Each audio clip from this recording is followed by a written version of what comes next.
जय श्री माता जी। आप सभी सहजी भाई और बहनों का today Sahajayoga news India YouTube channel पर हृदय से स्वागत है।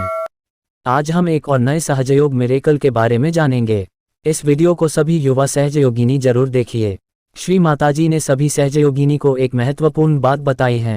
सहजयोगिनी योगिता सिंह ने बताया कि दिसंबर 1994 में उनके शादी के बाद श्री माताजी की रसोई में काम करने का उन्हें मौका मिला, और जब श्री माताजी के लिए सहजयोगिनी के साथ मिलकर खाना बनाया था, वो श्री माताजी को पसंद नहीं आया था। तब श्री माताजी उनको डांटा।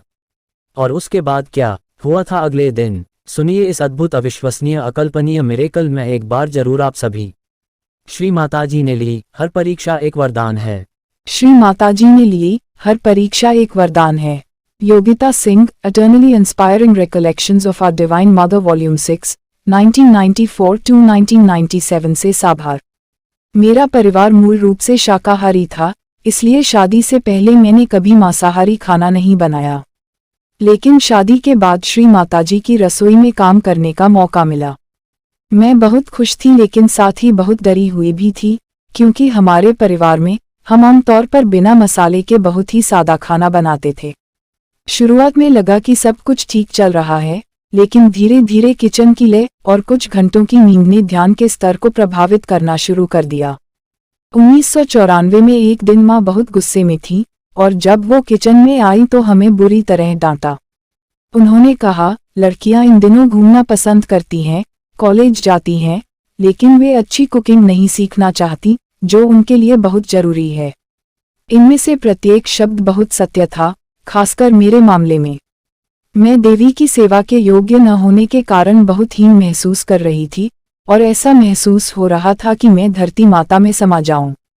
अगले दिन हमने पूरी सुबह उस हताश भावना के साथ खाना बनाया। शाम को उन्होंने हमें अपने कमरे के अंदर बुलाया, और वह बहुत शांत और प्यारी थी। मैं तुम्हारी माँ हूँ, इसलिए अगर मैं तुम्हें नहीं डांटती और सिखाती नहीं, तो तुम अपने पतियों और सामूहिकता के लिए अच्छी लक्ष्मी कैसे बनोगी। उन्होंने हमें सांत्वना दी। फिर उन्होंने मेरी ओर देखा और कहा, कल मैंने तुम्हें डांटा था, लेकिन तुमने मुझे यह क्यों नहीं बताया कि तुम्हारा परिवार शाकाहारी है और तुमने मांसाहारी खाना बनाना कभी नहीं सीखा।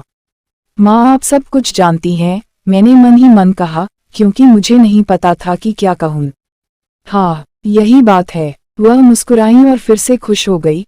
श्री अन्नपूर्णा का आशीर्वाद उन्होंने हमें दिया, और वादा किया कि वह आएंगी और हमें खाना बनाना सिखाएंगी, जो उन्होंने अगले दिन किया। जब श्री माताजी रसोई में आईं, तो उन्होंने हमें हमेशा एक बंधन देना और सामूहिक रूप से खाना बनाने से पहले श्री अन्नपूर्णा का मंत्र लेने के लिए बताया। जय श्री माताजी।